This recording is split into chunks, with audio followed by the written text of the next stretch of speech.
Sir ఇక్కడ ప్రధానంగా YCP వాళ్ళు ముద్రగడ పద్మనాభం కావచ్చు, మిథున్ రెడ్డి వాళ్ళు కావచ్చు, వాళ్ళందరూ కూడా మండలానికి ఒక కీలక నేతను పెట్టి పవన్ కళ్యాణ్ ఓటమి కోసం పరిచేస్తున్నారని చెప్పి ఒక ఊహాగానాలు వ్యక్తమవుతున్నాయి మీడియాలో.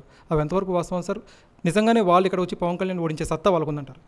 ఇప్పుడు ఎయిర్ ఫోర్స్ కమాండర్ ఉంటాడు, పైలట్స్ ఉండాలి కదా ఫ్లైట్లు ఎగరాలంటే. ఆయన వచ్చేసి ఎయిర్పోర్ట్లో కూర్చుని 50 యుద్ధ విమానాలు ఎగరాలి, పైలట్లు ఉండాలి కదా. అలాగే మిథున్ రెడ్డి వచ్చి మండలంలో కూర్చున్నాడు, కార్యకర్తలు ఉండాలి కదా పనిచేయడానికి. వాళ్ళు కమాండర్స్ అందరూ ఉన్నారు, కింద సైన్యం లేరు. మాకు సైన్యం ఉంది, అంతమంది కమాండర్స్ అక్కర్లేదు. పవన్ కళ్యాణ్ గారు ఒకరు ఉన్నారు, నేను ఒకరున్నాను, ఇద్దరం ఉన్నాం. సార్ నిన్న ముద్రగడ పద్మనాభం గారు ప్రెస్ మీట్లో కీలక వ్యాఖ్యలు చేశారు. పవన్ కళ్యాణ్ కనుక పిఠాపురంలో గెలిస్తే తాను పద్మనాభ రెడ్డిగా పేరు మార్చుకుంటానని చెప్పి హాట్ కామెంట్స్ చేశారు. దానిపై సర్వత్ర విమర్శలు కూడా వ్యక్తమవుతున్నాయి. ఆ కామెంట్స్పై మీ అభిప్రాయం ఏంటి సార్? అంటే పెద్దయినా మార్చుకునే పరిస్థితి వస్తుంది.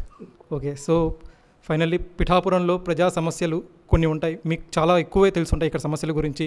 మీరు పవన్ కళ్యాణ్ గారికి ఇచ్చిన ఇన్పుట్స్ ఎలాంటివి సార్? ఇక్కడ ప్రజా సమస్యల కంట 2009 నుంచి పోరాటంతో ఉంది ఈ నియోజకవర్గం అంతా కూడా బాగా వెనకబడి. ఏలేరు ఫేజ్ 2 లక్ష సంతకాలు ఉద్యమం చేసి తెచ్చాం, రాజశేఖర రెడ్డి మెడలోంచి తెచ్చాం. అలాగే 2014లో దానికి నిధులు తెచ్చి 70% పూర్తి చేసాం.